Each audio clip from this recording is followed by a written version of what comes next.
And we are live. Welcome everybody. It's Lord Last Hearth, aka Tony. I'm here with one of the people in the community that's, you know, he just as big into it as me and anybody else. Broke Black 94. Start off by letting him introduce himself to you. Go ahead. Hey guys, BrokeBlackMan 94 here from House Broke.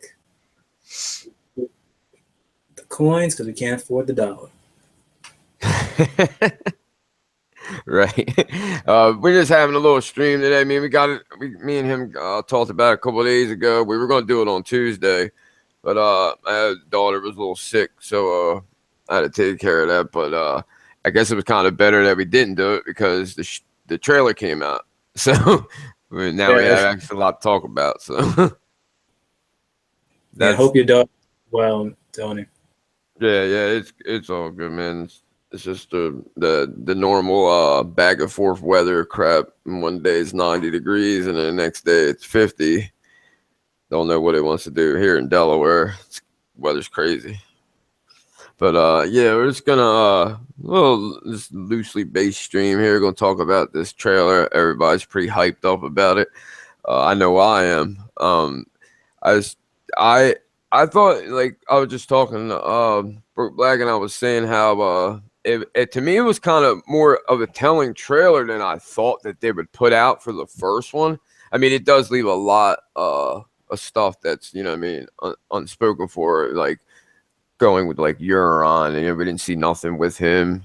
He's been built up to be this big protagonist, and we didn't even get a glimpse of him. But I know. I mean, it is the first trailer. I'm pretty sure they're probably going to drop at least another full one, if not two full, or a full and a little snippet of one or something. But I mean, it had me pumped. I mean, I guess there's a lot of extra hype with this season due to the fact it's only, I think, what, 7 episodes, right? Yeah, 7 episodes Yeah. this season. And being that it's starting a good 1, 2, 3 months late. And I mean, I remember last year it was like almost a month late because I remember it started like the beginning of April. I think last year started like April 24th or something like that.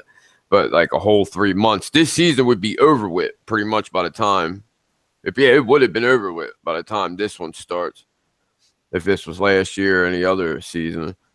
But like just all that time we've had up till now, like it just had me so pumped. I remember when I seen I got a thing on my thing about Entertainment Weekly, and they were showing how the trailer was out, and I was just so hyped. And then when you see like the size of like the Drogon and just on Sully going, it got me pumped. But I guess first thing we'll talk about is what about the trailer did had you the most hyped, like that you wish this thing would start already, like that you've seen in this trailer.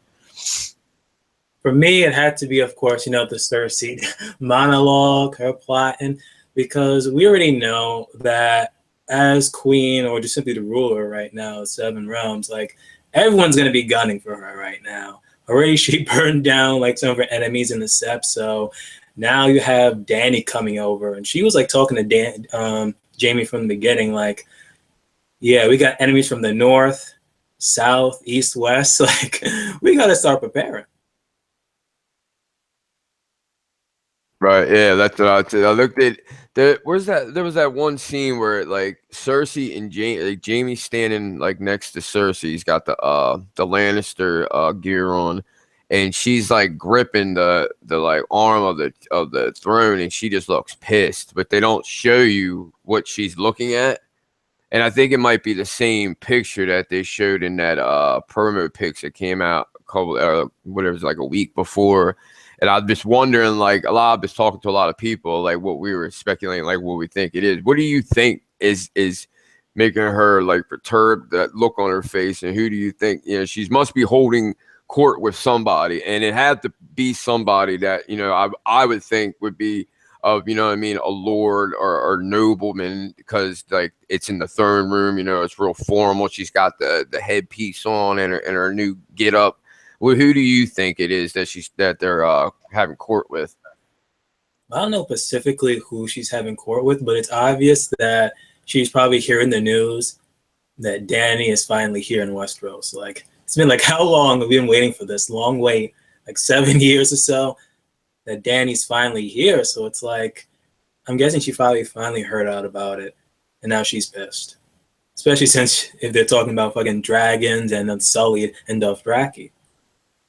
Right. That's what somebody, I can't remember who I was talking to, but somebody else put me on there because at first I'm thinking maybe this is Euron. He came into, you know what I mean, King's Landing, and he's either giving like trying to give his terms or try to, you know, talk to her about uniting their front against, you know, Daenerys and her, because he probably figures his chance with Daenerys is Dunzo.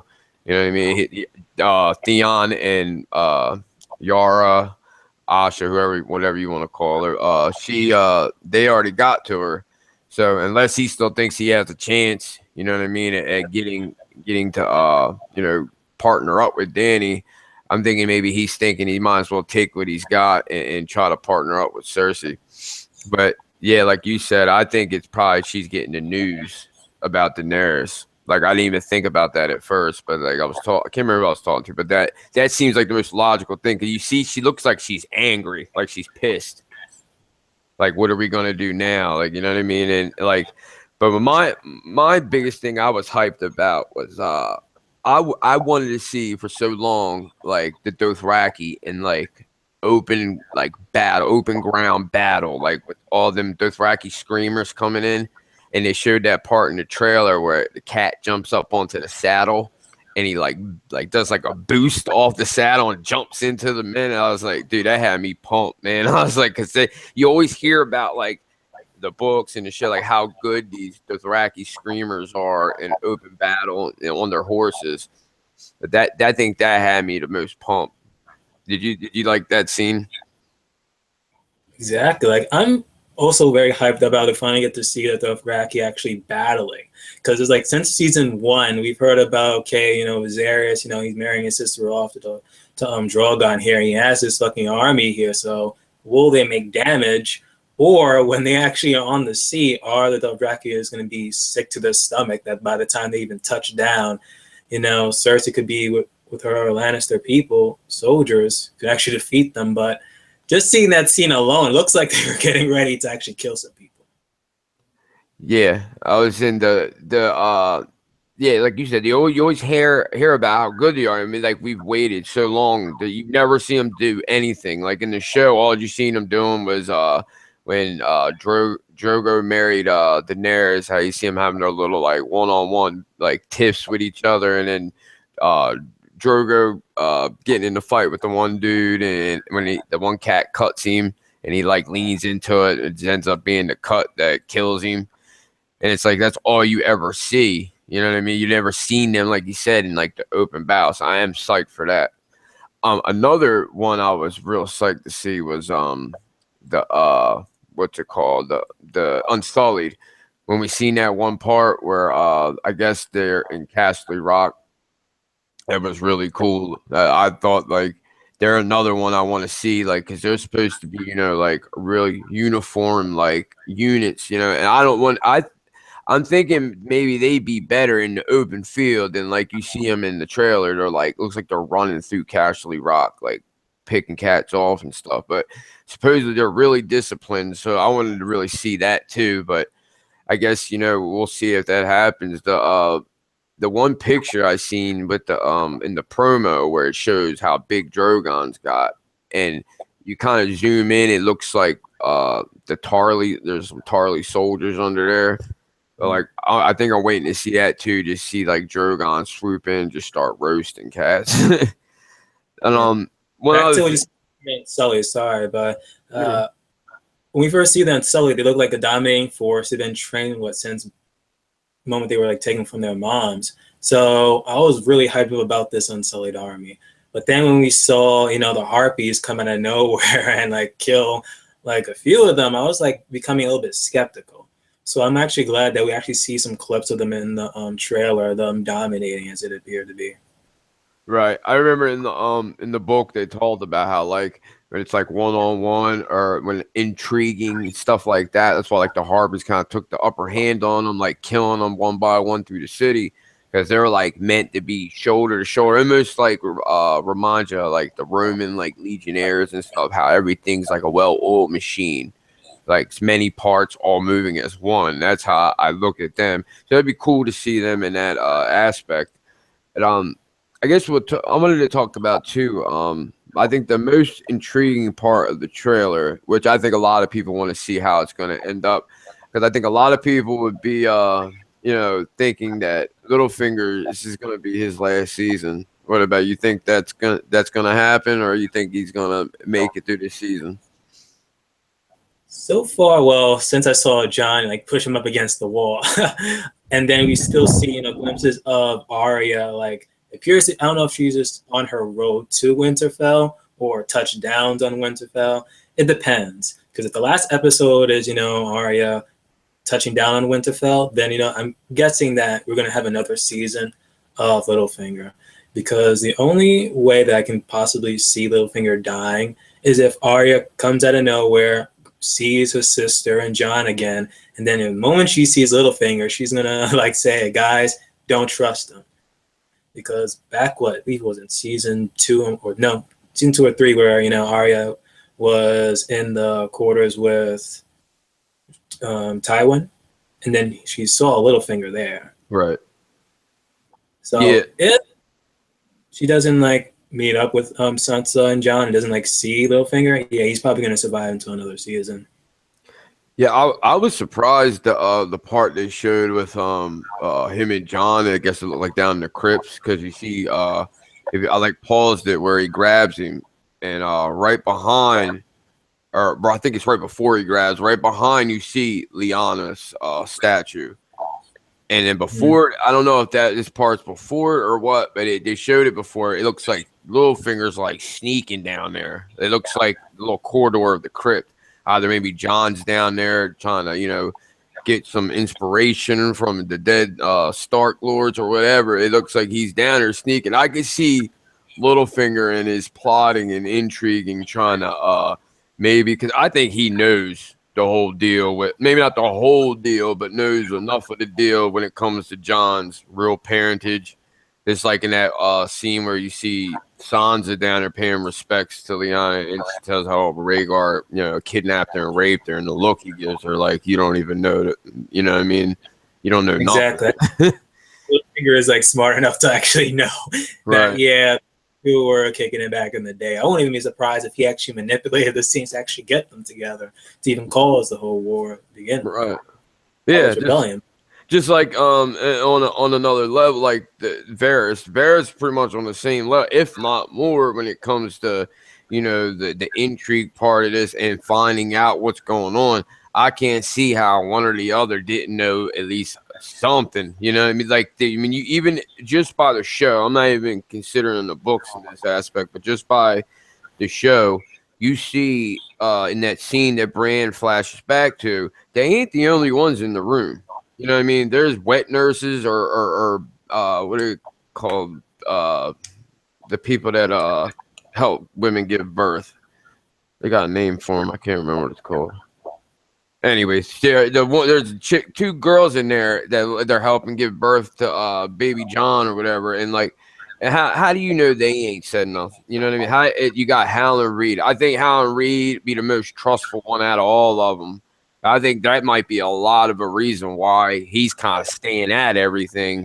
I don't think that he thinks he might like say something. I just don't think he wants to even have the the option of somebody going, look, we know you were there. What happened? You know what I mean? Yeah, and I think the word is midwife you're looking for. Midwife, sure. yeah, that's right. Yeah, that's exactly what I'm looking for. Thanks, Scott. Scout, I just seen that. Yeah, but unless like Howland Reed like killed the midwives and handmaidens that were there, I highly doubt that. He seems to be an honorable man now, even though he kind of stabbed Arthur Day in the back there. But hell, he's still helping out Ned. But I highly doubt either Howland Reed or even Ned like killed them or anything. If anything, probably persuade them to it. But I highly doubt, or the handmaidens and like the midwives could actually be that loyal to the point that they will just keep it a secret because they were there. Unless they were there by force. I would love, like, not to get too off topic, but I would love to, like, we probably will never find out, but I would love to know, like, what Rhaegar, like, what was the conversation Rhaegar had with the three Kingsguard, Oswald Went, Hightower, and Arthur Dane. Like, what was his conversation to be like the reasoning why he wanted them to stay there? Like, you know what I mean? Like, did he tell them, look, this kid I'm about to have is important in this prophecy? Like, he would have had to do a lot of you know what I mean? He would have had to really get them on board to his whole, you know what I mean, way of thinking for them to be like, you know, they're supposed to protect the king, but then after the king, the royal family. So I could see why they'd be with Rhaegar. But like Lyanna, that we know of of right now, that they weren't married. You know what I mean? Unless it comes out that they were. So then I could see, you know, them being there to protect her. But he really had to get them to buy his whole, you know, thing on why this child was important and they were to stay there. Why there's a war going on where they're getting ready to lose their hold on the whole of Westeros. And they thought it was that important to have three of your best Kingsguard protecting a woman. You know what I mean? Yeah, there's like a few ways we can probably be seeing all of this. Is either, well, not actually see it though, but read in the books. That's one. Show wise, unless we have a spinoff of, you know, Robert's rebellion, of how everything went down within the rebellion and how it came to be, or within this either season 7 or season 8, like with the actual revelation that, you know, Jon is truly a Targaryen and have it like everyone find out that he just simply just touches everyone, and then next thing you know, we are like warred into like the past of how it all went down. Right. Yeah. It just has always intrigued me. Like, I just want to know, like, what would the conversation be to get to that point where they're ready to give their lives, and I mean, they're badass Kingsguard, but you know, there was what 7, 8 people that, including Ned, you know, in that group. Like, they could, and no matter how bad you are, you know what I mean, that's bad odds to be going up against, and for them to be bought into whatever he was selling them, you know what I mean, outside of being a Kingsguard and taking care of the royal family, he must have really, you know, gave them a good speech, story, whatever, to get them on board. I mean, he was, you know, pretty much good friends with Arthur Dane. You know, I guess he wouldn't need much convincing, but like I said, I don't want to get too much off time. I just thought that was always interesting to be like, find out what was said and what was the conversation between them. But I was really surprised to see that part with Jon and Littlefinger. I was thinking, just by the way, the stuff we've heard and the way that they've been putting it out little by little about how, like, Jon's going to be, you know, leaving Sansa in charge and all that and going off to meet Dany from the pictures and everything you see. Like, I didn't think him and Littlefinger would have, even outside of him saying peace, you know, after telling all the lords or whatever, he's going to go off and try to get Dragonglass from Dany and unite with her. I never seen them having any kind of interaction that intense. You know what I mean? Like, that looks like the picture they showed with him and when he grabs up Theon. Like, were you surprised to see that? No, it was not really at all. You weren't at all. That's, yeah. I was, for some reason, I didn't think they were gonna interact on that. You know what I mean? That passion. Like, he was like, something pissed him off that he either said or heard.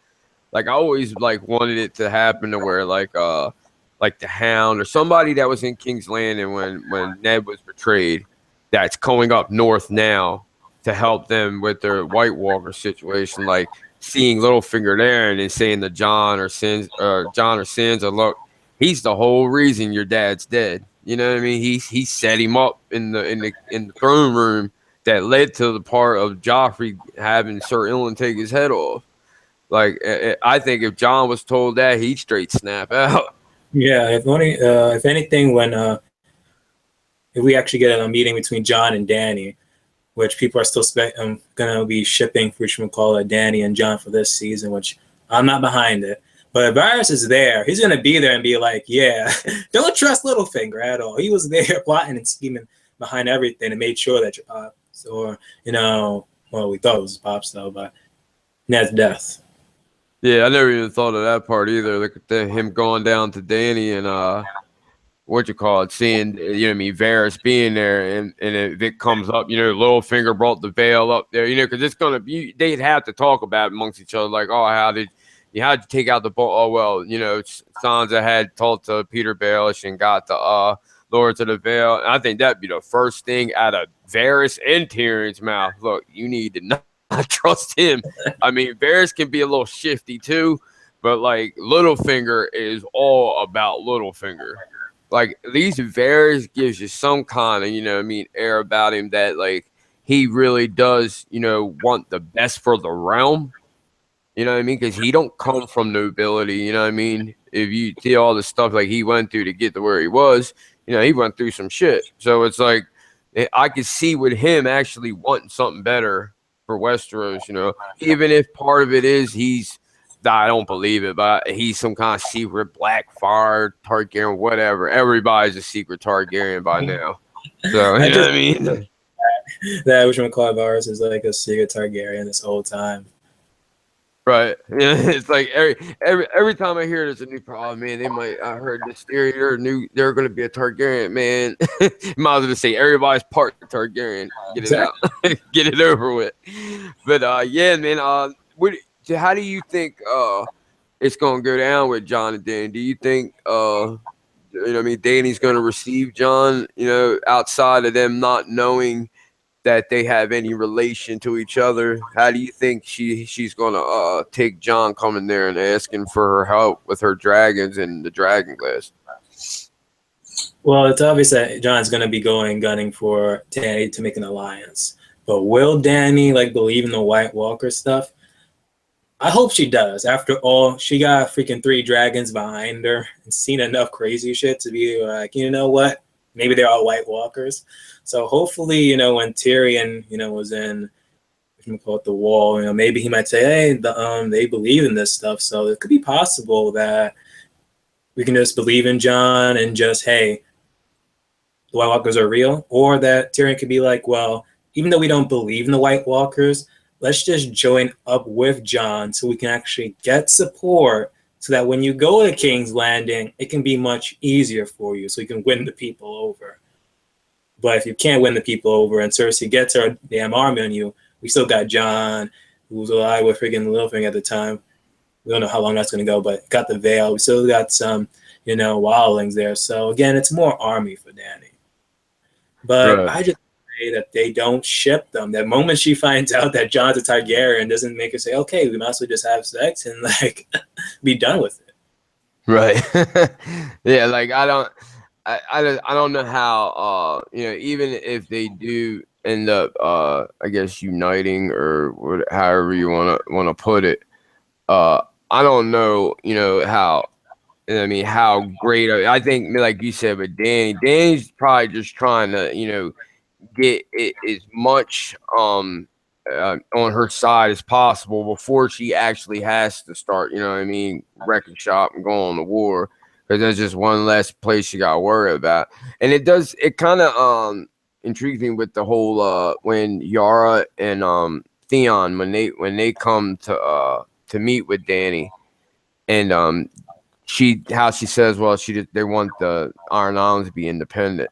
And it kind of makes sense. Like, all right, you give it to one, like, you know, they're gonna hear, okay, she gave the Iron Islands their independence. You're gonna have everybody else asking for the same thing. Just like she said, well, they can ask. You know what I mean? I don't think it's gonna be that simple. They're like, oh, I'll let them ask, you know, because if they see that a lot of the other kingdoms despise the Iron Islands, you know what I mean? Then they see that she gave them that kind of, you know what I mean, like a boon of that, you know what I mean, level. It'd be like, all right, you guys can be independent.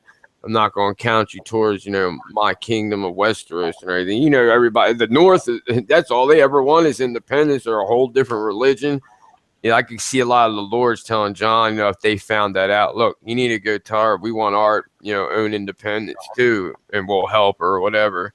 I just don't see it being,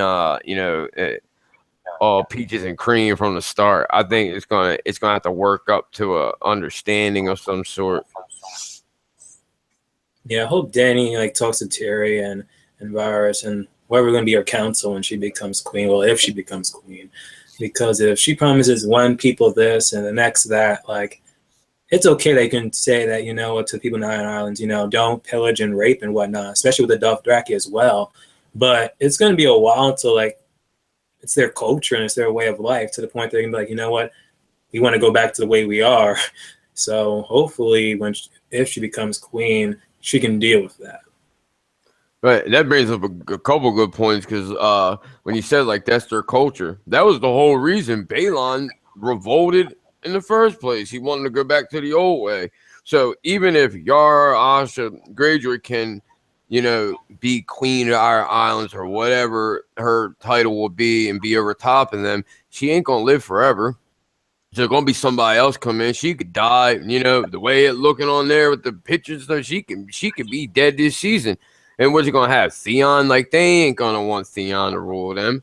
You know what I mean? They don't even look at him as a man. You know what I mean? Got his stuff chopped off. But, you know, I don't know how emphasized that is in the show. Well, I guess, yeah, it is, because Euron said something at the Kingsmoot about it. So, yeah, they know. You know, they ain't going to want Theon. And to them, Theon's a Greenlander, you know, because he spent most of his time with the Starks. So, like, are you going to have somebody come in, maybe not as bad as Euron, that's going to be like, the hell with this chick, you know what I mean? And they don't even, they don't seem to look at the, you know, the validity of stuff. Like, they look at, you know, yeah, she got dragons. You know how they think they're tougher than the average man. Oh, we'll beat them. You know, I don't think it would be that easy.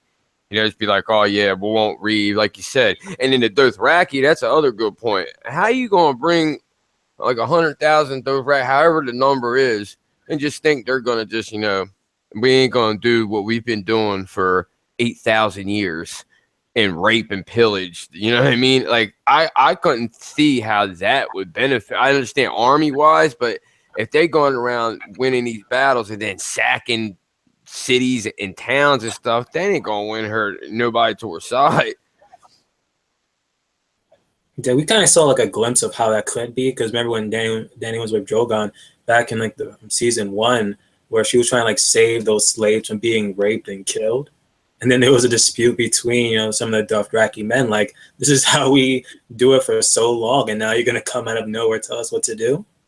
Right. I had a big problem with that, with the when she came in and when she tipped the braziers over and burned up the coals, and like how everybody was like, okay, we're with you. You know what I mean? Like, they just dropped every little bit of culture, anything they've had instilled in them over years and years about the way they do things and the way they live, because this chick got a show immunity to fire and killed a bunch of dudes. Like, I just can't see it. That had a big problem with that. Like, it would not been that easy. I know it's TV. That's my biggest problem. I try to overanalyze too much, and I'll see something on the show, and I'm like, man, that wouldn't happen. Like, I just thought it was just too easy. You know what I mean? It was just really wanting too much working at it. They just like, okay, we're with you. Yeah, they put forward with this D&D is just doing all of this, you know, just to like fatten up Danny and making her this like almost unstoppable force. Because let's face it, she has all these armies, you know, with the Unsullied, the Dothraki, you know, she got Theon and Yara's, you know, army in their fleet. So it's like, and he got 3 dragons, and it's like, they seem to be unstoppable. But I'm just waiting for that beat episode where all this comes crashing down on Danny. You know what's gonna happen, because she's had it really good for a little bit. Like, since she's been back from like getting lost with Drogon after he flew away out the fighting pit. Ever since she took the Dothraki and came back and roasted all the people from Astapor and Yunkai, and like, she's on a roll right now, and that's how a lot of these things go. Like with the shows, they have on this steady incline. And if something hits them, to let them know that, you know, you're still human. You might have a nuke, you know, 3 nukes in your disposal, but, you know, like, you know, with real world, nukes might, you know what I mean, win the battle, but it's going to bring you a lot of turmoil afterwards for using that nuke. You know what I mean? And I just don't see the dragons being as easily controlled. You know what I mean?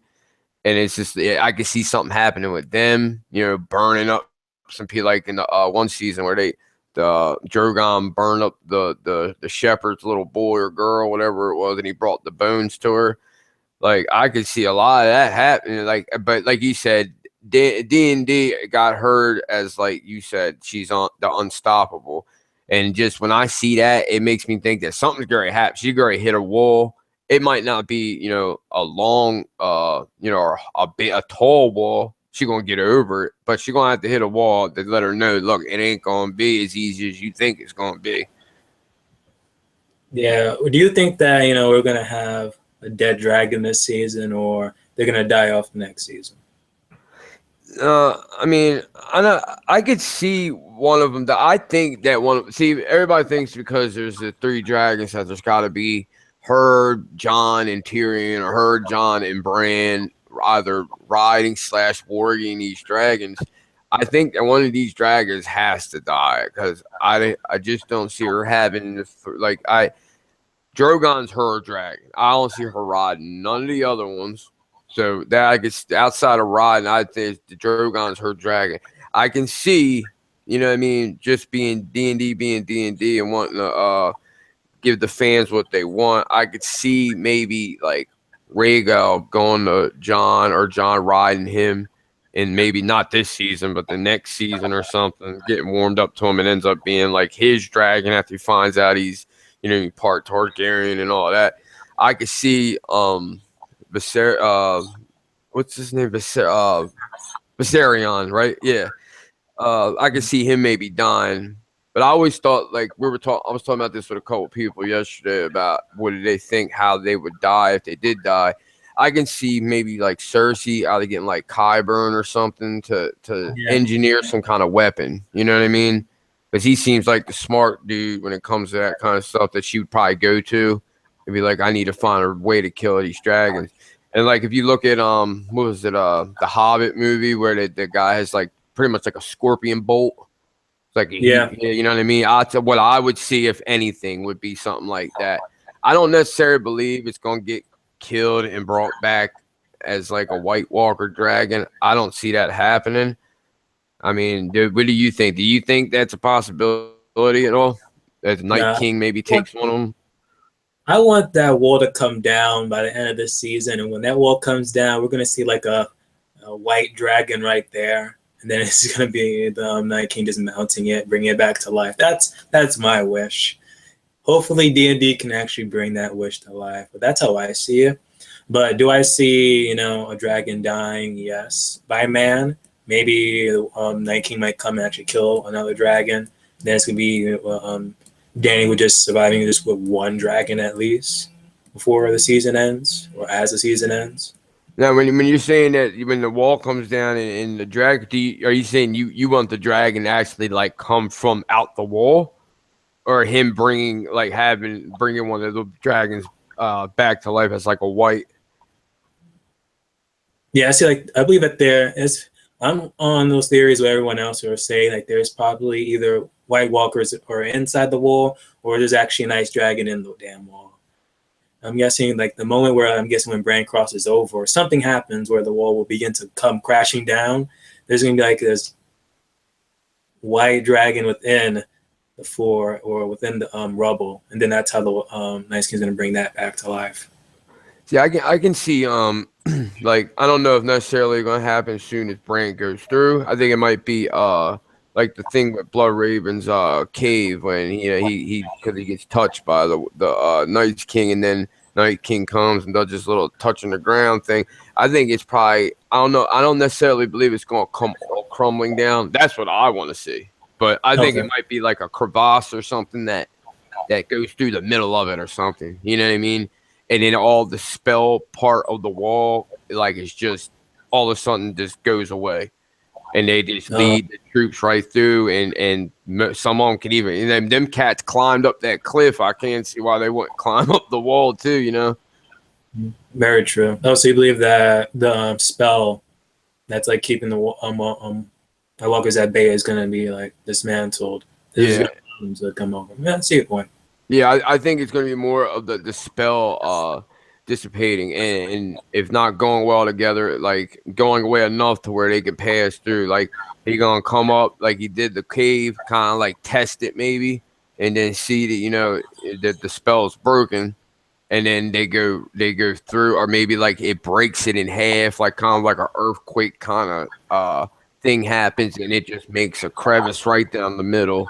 Like I would love for it to just all come crumbling down, because that would be just on a theatrical thing. That would be awesome. Like to see that kind of special effects of that whole thing just crumbling and burying some of the castles in the Night's Watch. Because that would be a lot of ice. There's like no direwolves in the damn trailer, making me think that we're probably not even going to get any direwolves. So I'm like, if there's no direwolves this season, take all that money and that CGI, whatever, and just put it into something epic like the wall coming down or something involving the Night's King. That's all I'm praying for. Because we already see so much of those scenes with, Danny and her dragon. So it's like they're putting a lot of effort into that. Right. It's another good point you just brought up. I was going to talk about. Do you think in that trailer you see the part where Arya is making a fire?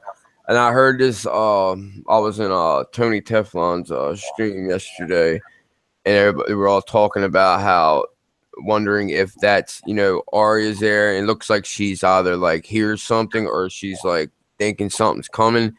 And then I heard the whole scenario about like a pack of wolves comes up, and Arya starts getting scared these wolves are going to attack her. And then all of a sudden, Nymeria comes out, and, you know what I mean, and stands in front of the wolves, like puts them at bay, and shows like Arya, you know what I mean, and she remembers her and stuff. But then they had that thing where they showed her in that same part of Canada or whatever, where they have the dire wolves that they use for Game of Thrones. Like that would be cool. But like you said, I didn't see. I think they would kept that out of the trailer on purpose. But in the same sense, like you said, like they already talk about how much it costs to do these dragons and CGI, and then they say that Drogon's the size of a 757 this season. Like I could see them just doing away, because they said something about I forget what they said about the place that they do they have the direwolves in Canada. There was something about they were filming, I guess, Ghost. But Ghost, you don't hear or see anything with the pictures or hear anything about Ghost even being with John when he goes out to meet Danny, unless he leaves him at Winterfell or something. We already saw Ghost in like season 7. So right. It's like they're like little by little just taking away less and less of them until they're actually very important to say, okay, let's show some actual dire wolves. And since what you said, what you heard on like Tony's stream, it actually seems plausible that we're probably going to see Nymeria, because like everyone's anticipating for that reunion, because we never saw Nymeria die. So I'm actually anticipating for that. Yeah, that would be great. And like, do you buy into the theory about how how like the Stark kids that they're dire wolves that have died? Do you believe that's a sign that they're eventually going to die before this series is over? Yeah, I'm sorry. I'm one of those people who think that all of them are going to die at the end. Oh, you think all of them are? All of them. I'm sorry.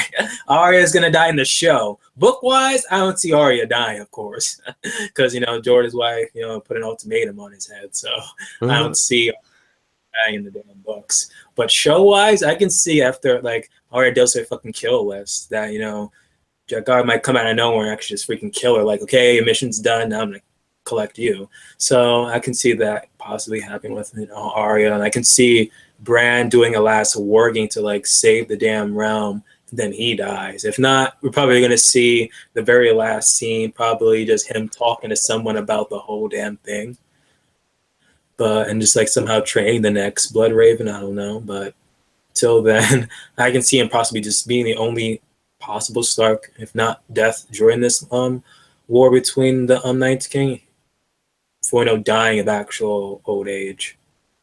So you actually think too that John's gonna die, or you not counting John as like a Stark child because of him being Rhaegar's kid? You think he's gonna die too by the end? Well, seeing how shows are and like movies and books, I think John's probably gonna die one more time. D&D might just make him die one more time so it can actually make us think that, okay, he's dead, and then they're going to bring him back. But yeah, he's not really he doesn't has a star curse yet, but Catelyn died, and she's not really technically a Stark, but I really hate Catelyn, so. Yeah, I But can't stand her either. Did you ever see the one theory where they have where when Robert came to ask Ned to be hand of the king, and all the Stark kids he touched, they're all gonna die. It's like the curse of Robert Baratheon. wow, did he touch like everyone, including Arya? Yeah, I think I don't know if he touched Arya. I can't remember. I think he I can't remember who I think he touched Sansa. I think he touched Bran. I know he told Bran, he's like, show me your muscles, and Bran showed him his little muscle. But I don't know if he touched Rickon though, because Rickon was on the other side. He was on the other side of Catelyn. I don't remember if he touched her or not. John was in the back, so he didn't touch him. So like I always meant to go back and look at that. Whenever time I hear that, it's like the curse of Robert Baratheon, like all the people he touched, like Catelyn, Ned, all the people that are gonna end up dying. But like I don't know, I see more with Bran. I think, like you said, if anyone lives, like Bran being the one that survives, I think he might, even though he's out of the tree, I think he might. It might not be the same tree. He might go find a different weirwood somewhere and post up in a throne of weirwood growing through a space and all that. You know what I mean? Because maybe that might be part of the key of bringing those White Walkers back to bay. You know what I mean? Maybe that might be part of it. If John, I could see being some kind of sacrificial lamb just because of his whole honorable thing. I could see him somehow having to be the person that takes those White Walkers back to the lands of always winter to keep them there. You know what I mean? Because like maybe I always thought too, like maybe the Night King, all right, because he controls them pretty much. I guess he has just as much control over the other White Walkers. So like I could see just maybe him having this bit of vengeance in him because of him, with the show at least, being turned into like the proto like White Walker by the Children of the Forest, and he's just had this vengeance and just been pissed his whole existence that he just wants to wreck shop. Now that guess that kind of steps on the theory of what made them start attacking again, like because everybody thinks it was the birth of John that I talked to. Do you think that's the reason why they're attacking now and moving south? Well, I don't truly know. I had a crazy theory that I'm guessing that this whole time the White Walkers are actually good, and they're just coming after evil Bran actually does something very stupid. But I don't know truly what it is. It could just be that man is just again has done so much craziness that nature wants to correct itself. No, I agree. I looked at that too in the beginning, thinking like, because it's just too obvious that they're bad. Like everybody, just the way they've been doing things and the way they come about. Like even with the music that's played when they come out, it's like a scary movie when you hear the cha cha cha. Like Jason's getting ready to come kind of stuff. Everybody's like, all right, that's the bad guy. Because that's how they're kind of portraying him. But like you said, I could see them being good. They're just misunderstood. You know what I mean? They didn't ask for that. You know what I mean? Especially the Night King. He was taken hostage and shoved dragon glass in his chest. You know what I mean? And then, like he said, come on, make me into a White Walker. You know what I mean? So part of you kind of feels them. You know what I mean? Like they didn't ask for this. You know what I mean? So I think it was Raise the Alba or someone else. I'm not sure, but they made that theory video that Bran all this time is evil, and that's since the Hodor thing. Yeah. I can see that too. I mean, it's just there's so much stuff that's out left. You know what I mean? Out there for you to sit there and think about and theorize about, and then it doesn't help too because like the show and the book are two separate entities. Like I think they're both going to end up pretty much in the same place in the end. There might be certain protagonists that make it further than others, but I believe it's a Danny John story from the jump. Like that's the Song of Ice and Fire. Them two Like when it comes to the whole Azor High thing, I don't think it's just one person. I think it's, if not them two, like a group thing. You know, it's not just one single person. It goes with the whole, like, every region of Planetos or whatever, like Essos, Ashai, they all have their own version of Azor High, the prince that was promised. So I could see it being like some kind of, if it ain't just Danny John, like a group effort to bring, you know what I mean, the light back. You know, I just don't see it being one person. What do you think about it? Do you think that it's just like John or just Danny? Do you think there's more to it than it just being John and Danny, the saviors of the world kind of thing? I think they're just surrounding it all on John, in my opinion. Could it also? But then it's called A Song of Ice and Fire, so it kind of has to be John and Danny. Right. It just has to be. So, Or I don't want it to be Danny as well, but well, it just has to, because it's the only other person who's like fire and Targaryen is like Danny right now, and they're just surrounding it on her. right, or like I can see like what a lot of people think. Well, maybe, you know, because John is pretty much, he is ice and fire. If you look at his parentage, you know, Targaryens representing fire, Stark representing ice. You know, that's where I could see it being just him. But I just think it'd end up being more than that, just being one person. But I could see something happening with Danny before John. Like you said, yeah, he might die again and be brought back because it's obvious that he serves a purpose. And the show put a big emphasis on that with the Battle of the Bastards, like that one part where they're raining down the arrows, and all he does is turn his back, and they literally outline his body, like there's something out there that push those arrows away from John. You know what I mean? If you look at it as being some kind of godly figure, whatever, that was basically, that scene to me in the show showed right there that he's the chosen one. You know what I mean? If there's a chosen one. Mm-hmm. You know what I mean? Because that don't happen in real life. You know what I mean? Like, you ain't going to get a million arrows shot at you, and a space of 5 feet just happens not to land there. You know what I mean? Like, and it just showed right there, and that he is the main person. But I can see Danny being on the same level. But if one of them has to die, I think it's going to be Danny, either through her, the madness coming out in her, the Targaryen mad thing coming out, or her just, you know, not necessarily being a sacrifice to something better, but her just getting caught up in it. Like how I always heard Teflon talk about the whole Nisa Nisa thing, her being John's like Nisa Nisa. I don't necessarily agree with that happening. Like, I don't think he's gonna plunge no sword in her heart and no shit like that. But I just think she, if anything, because it just seems obvious with John, because how honorable he is, you think, all right, if somebody's gonna sacrifice themselves for the greater good, it's gonna be John. Now, I try to look at like what's obvious and go with the other pick, because sometimes they want you to look at what's so obvious and then hit you in the face with the one that isn't. You know, that's just my outlook on it. I'll probably be wrong too, but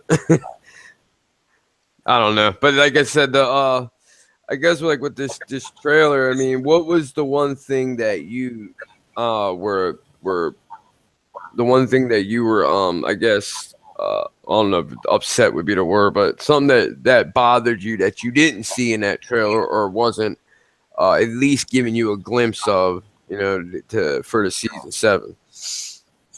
Well, I wanted some White Walkers, but even though you do see, you know, those wildlings, or I don't know if they were wildlings or random people in the snow running, you know, and be coming out on formation whenever, again, something that was approaching them. It was obvious it has to be the White Walkers, or the looming assumption that they're coming at. But I was hoping for some White Walkers or a glimpse of the Night King, but we didn't see it. So I'm kind of like bittersweet about not seeing that, because with this trailer, I'm happy what we actually did get. Because for weeks and months, we've all been saying, when is this trailer dropping? They keep showing us these, you know, outfits, and they keep on showing us the official pictures or photos, whatever. And I'm like, okay, you give us this, but where is this damn trailer? Here we are, near from May, about to be what, June, almost close to July. I was seriously banking that before, like what, before 3 minutes before season 7 drops, they're gonna really just release the damn trailer. But they finally just released it. yesterday. Yeah, I seen someone say Bran. I didn't even think about him either. Like, we didn't see even a glimpse of Bran. Do you Yeah, there think? was like, Go ahead. and then if they showed us the photo of Bran, I'm guessing that either showing a little bit of footage might be spoilery, but just showing us how he's being dragged in the snow in that photo. That could have been just one scene they could easily put in the damn trailer. Yeah, you're right. I mean, like, what was I gonna say, bro? Oh yeah, like with Bran, I don't. Do you think he's gonna have like? Do you think he's gonna have a lot of? I mean, his part, of course, in the whole story is big, but like what I'm saying, like screen time wise, do you think we're gonna get a good amount of Bran on screen this year? For some reason, I'm thinking he's not gonna be on screen that much. Yeah, I see. Like, there's gonna be a little less of him this season because obvious, like the big like main antagonist for this season is gonna be Cersei and Euron whenever they're gonna like put him on. But next season, like the very last season for season 8, we're gonna probably see more of Bran because he's gonna be the one who knows how to actually defeat the Night's King. That season 8 for sure is gonna be like a little bit more Bran than we're gonna possibly get in season 7. Did you see the I don't know if it just came out like an hour ago, and I'm just seeing it. The Entertainment Weekly magazine, they got a I don't know what month. June. I guess it comes out June 2nd or something. I guess it's like a Stark cover, and it has John. They got one cover with John, one with Arya, one with Sansa, and one with Bran. And you see the one with Arya, like she's in like the northern getup, not that like ratty looking thing she had on in the trailer, but like she has Needle on one side, and on the other side, if I'm not mistaken, that looks like that dragon bone knife or the Valyrian blade that the dude tried to kill Bran with. Remember? No, well, I didn't see that photo. Yeah, it's on. I just seen it on Twitter a couple minutes ago. I guess it's the coming out the first week in June, Entertainment Weekly magazine, and it's got all the remaining Stark kids, and they're like noble like winter get up. Like even Bran looks, what I mean, a little more regal, and he's got this little like belt that's got little studded wolf heads on it. It looks pretty crazy. But like, yeah, the Arya one, like that knife looks just like the one that they were trying to figure out whose it was when the cat's paw came to kill Bran. And I'll be wondering like how would she have gotten that unless she killed, maybe Baelish has it, because doesn't Baelish end up taking it back, and when Cat comes to King's Landing, doesn't she give it back to him? Yeah, possibly. We don't know how. One of Arya is probably going to kill someone who actually does have it and just take it and actually be a faceless person of that individual. Like, we don't truly know. Like, I Yeah. do wish that I'm gonna be happy when the reunion between her and John and Sansa does happen. But I just hope that when that reunion does happen, they don't ground her to the point that she's not going to be doing anything. Right. Yeah, I hope that as they say John's gonna go south and to treat with Danny. I'd be so mad if like he goes and he leaves Winterfell, and then like 5 minutes later Arya rolls up like, oh, we just missed him. You know what I mean? Like, because that's one reunion I really want to see, because they really, in the beginning, they only were together for a little bit of time on screen, but you could see the closeness they had. Like, she was the one that treated John, I think, the most like an actual full sibling and not a bastard half brother. You know what I mean? And like, I always thought that was cool. Like, they just seemed like they had a bond that the other, even him and Rob, didn't have. You know what I mean? I would be highly upset if we don't get to see them interact before he goes down to see Danny, or not interact at all the whole season. Yeah, I was like talking to Marie, and she was saying like how the pictures were set up, where you see John on a horse going one way, and then like setting up with the Arya like almost entering Winterfell as if John leaves and she doesn't see John, as if she just may just end up seeing Sansa of anything. But having Arya see Jon probably may not happen until possibly next season. Yeah, that would be crazy. See him going opposite way. Nah, yeah, I was just saying, what was the there was another part of the trailer that I wanted to talk about, and I can't now. I'm like drawing a blank. Oh, that's what it is. You see the part with Yara Greyjoy, and I think it's Alaria Sand, and they're like Mm-hmm. kissing. Do you think that a lot of people are thinking that they're held captive by Euron and that, and like Euron's making them do that or something, like some sadistic, you know what I mean, sex Well, sleep kind of Yara stuff? to be with women, so I wouldn't be surprised if you just simply just go in and sleep with her. I wouldn't be at all. But I don't know to say too soon that Euron will actually take prisoners. That I could see happening because you do see in the trailer that there's a ship on fire. Then you see Theon looking in the distance like something terrible just went down. So it's like, for all we know, like the moment where Danny actually decides, like, you know what, let's leave Dragonstone and invade King's Landing, immediately Euron comes out of nowhere and starts wreaking havoc. And maybe that's how they're going to get captured. I was really wanting to see that, though. I wanted to see them at least show a glimpse of him because I thought it was a quite a letdown last season because they hyped him up. Like they hyped up when they got the actor and they told about the actor was going to play him. Like they was real hyping him up to be like the person that takes Ramsay's spot as like the sadistic crazy cat. You know what I mean? Like, and they didn't show hardly anything with him. Like outside of him throwing Balon off the bridge, but that was like 20 seconds. And then the Kings move, I was kind of let down with. They should have made that a lot more bigger. Like especially like because it's hard to look at the show and when you read the books and like you always. I know with me anyways, it's hard for me not to compare them.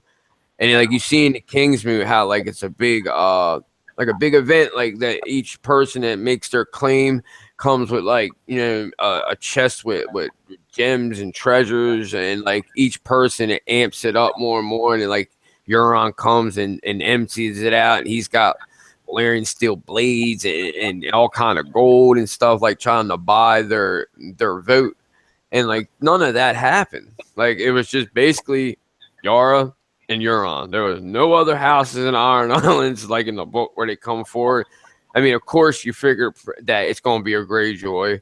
I say because it's been the Greyjoys for a while now. So, but I was expecting that, but at least show some of the pageantry that they had in the book. Like I was really let down by that. I thought it was going to be big when I heard they were going to do the King's Moot. I was psyched. But did it let you down at all, or did you just see you figured that's what it was going to be anyways, pretty much? Well, when that came, like, I don't know, Euron, I don't know how hyped up he was in the books. I said that in my reaction. Then people in my comment section were like, well, in the book, he's not that much hyped up yet. So it's like, hopefully with the show, the first scene we actually get with Euron is him actually coming in and invading, actually causing so much chaos that we're going to be like, okay, he's something to mess with. And he's obviously going to like try to team up with Cersei later on in the damn season. But till then, when that scene actually happened with the deciding, okay, who's gonna like rule the Islands, like to me it was like obvious. I thought for sure Yara was actually gonna actually win, but it appeared that Euron was actually gonna be crowned. But the way that you're describing in the book will probably seem a little bit more interesting.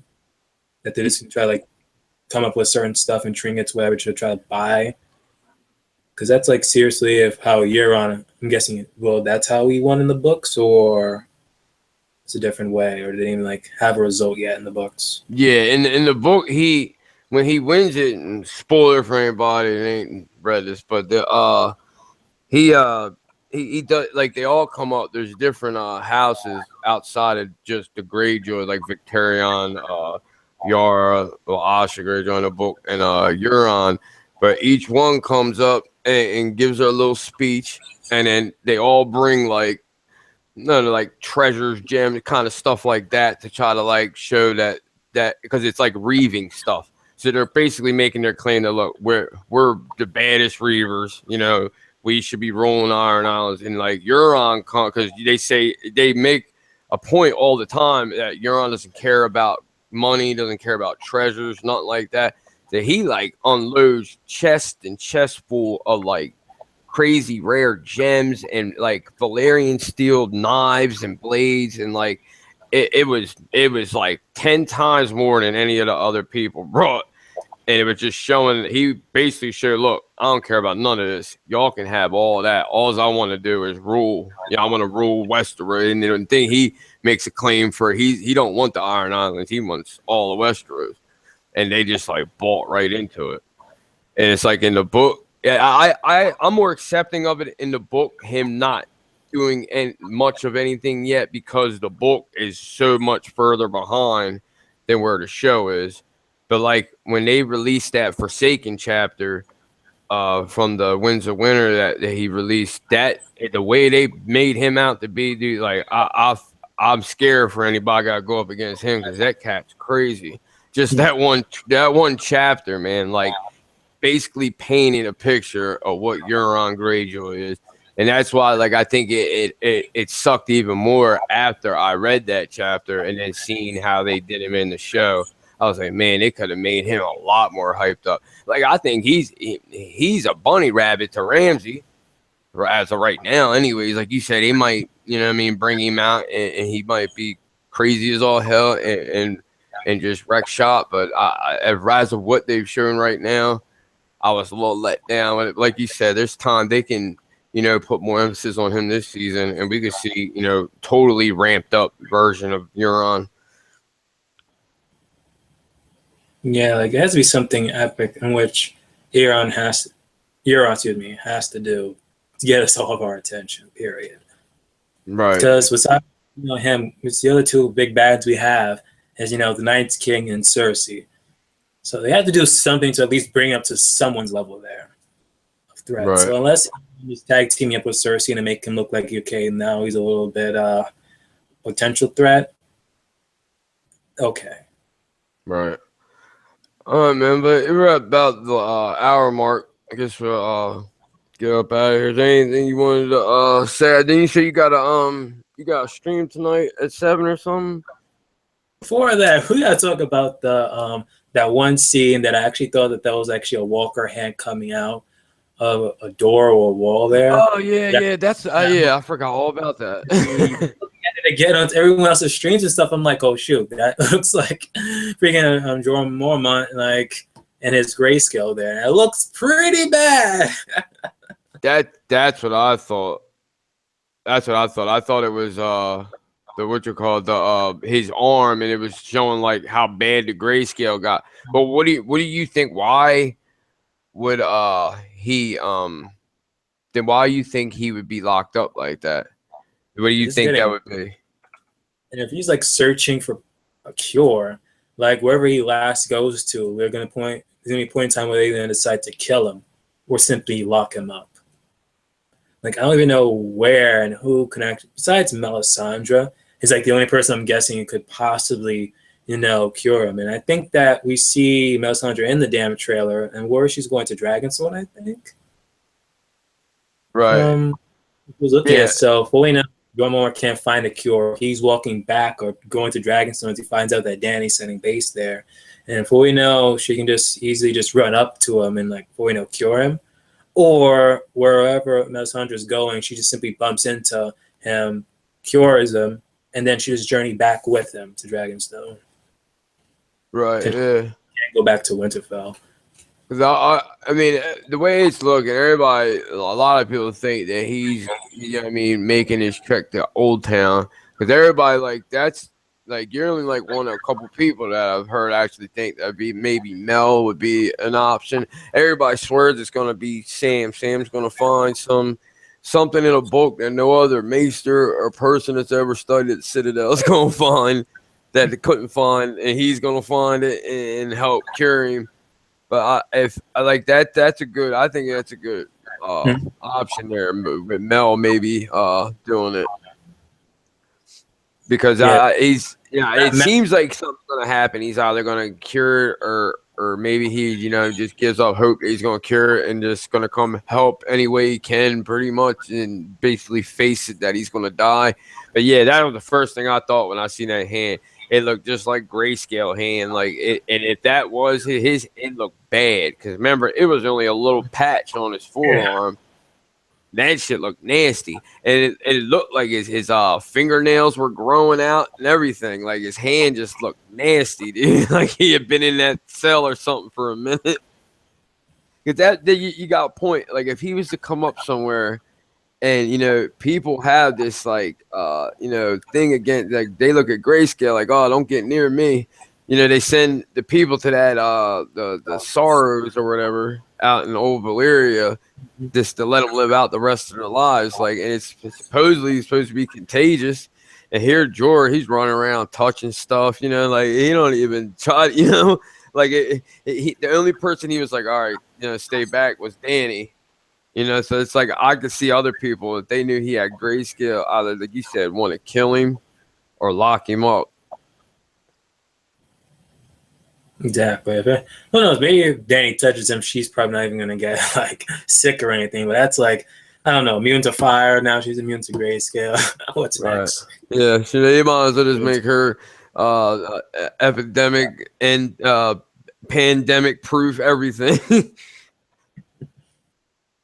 But yeah, I don't know. I don't know. What would you think that if Mel was the one to cure? What do you think would be the, what I mean, the whole the ritual? Like, what you think it'd be something where she just chants up some spell kind of stuff, conjures up some like a shadow baby type level thing, not necessarily a shadow baby, but something of that nature, or you think she has some cure that they have back in the Shy or something? What do you think would be the ritual if she did do it?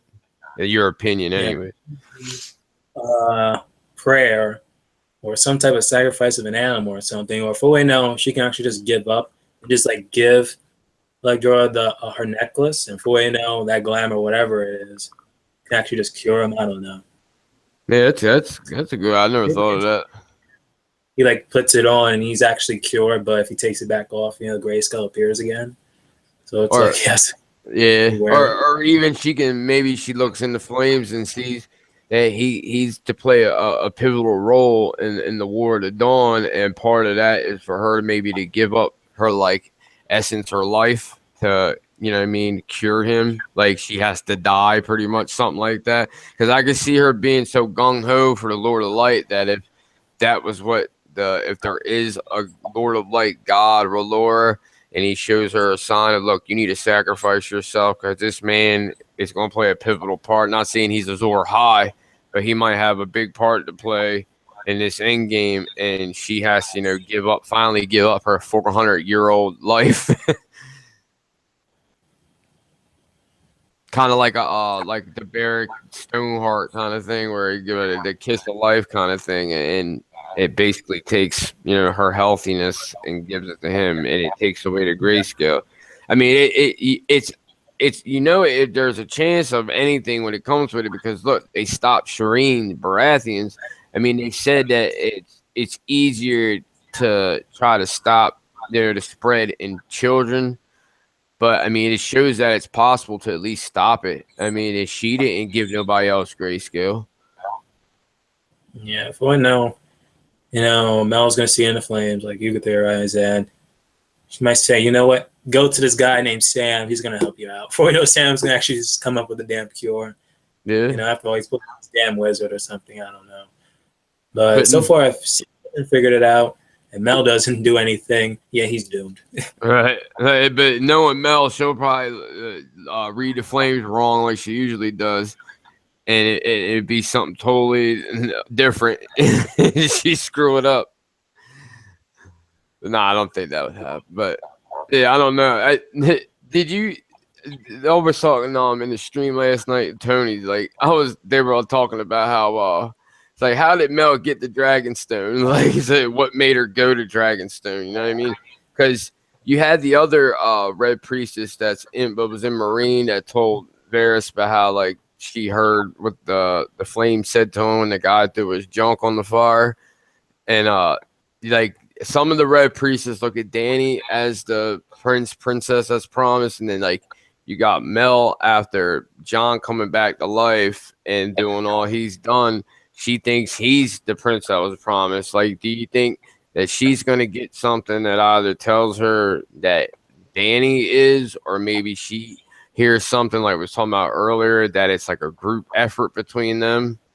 Why do you think she ends up in Dragonstone? Because it seems like that's Dragonstone she's at. She's looking down, I think, at Dalvos and John coming up the stairs. Yeah, just like I said earlier, it's called A Song of Ice and Fire.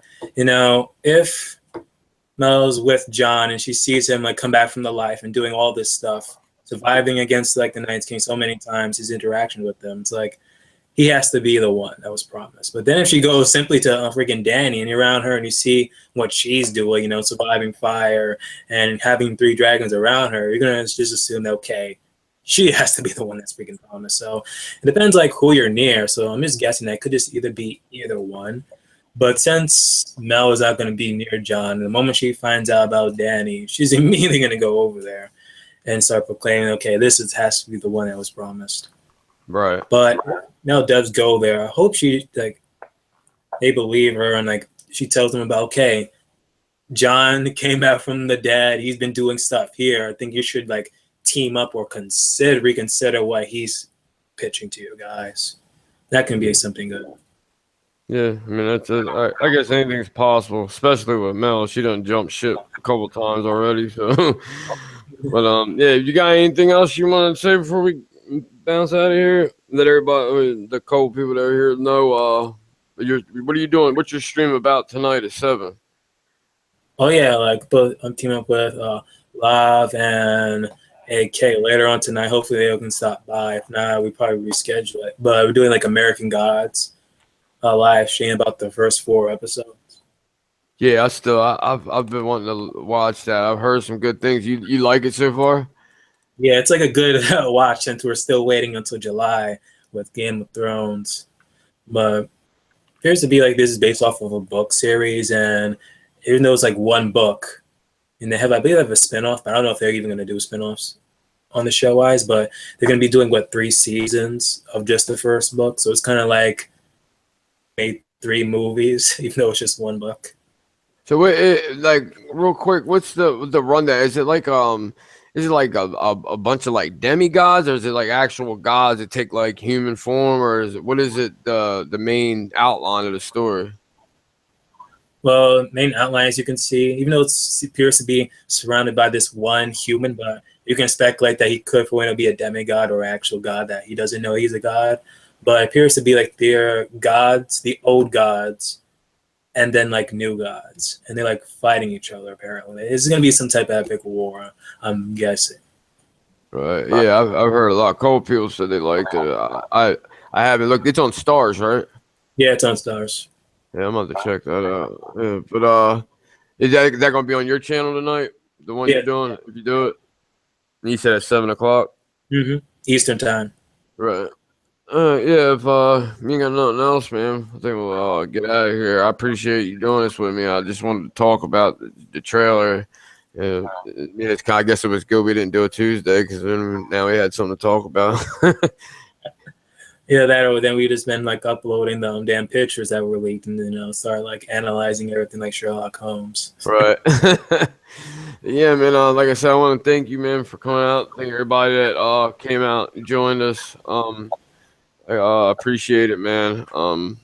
If you're good, man, I'm good. And I guess if you do your stream tonight, everybody come check it out. I know I'll be there. I'll come check it out. And again, thank you for having me. Yeah, no problem, man. Anytime. But I guess we'll wrap this up, and I'll talk to you later. Everybody in the chat, take it easy.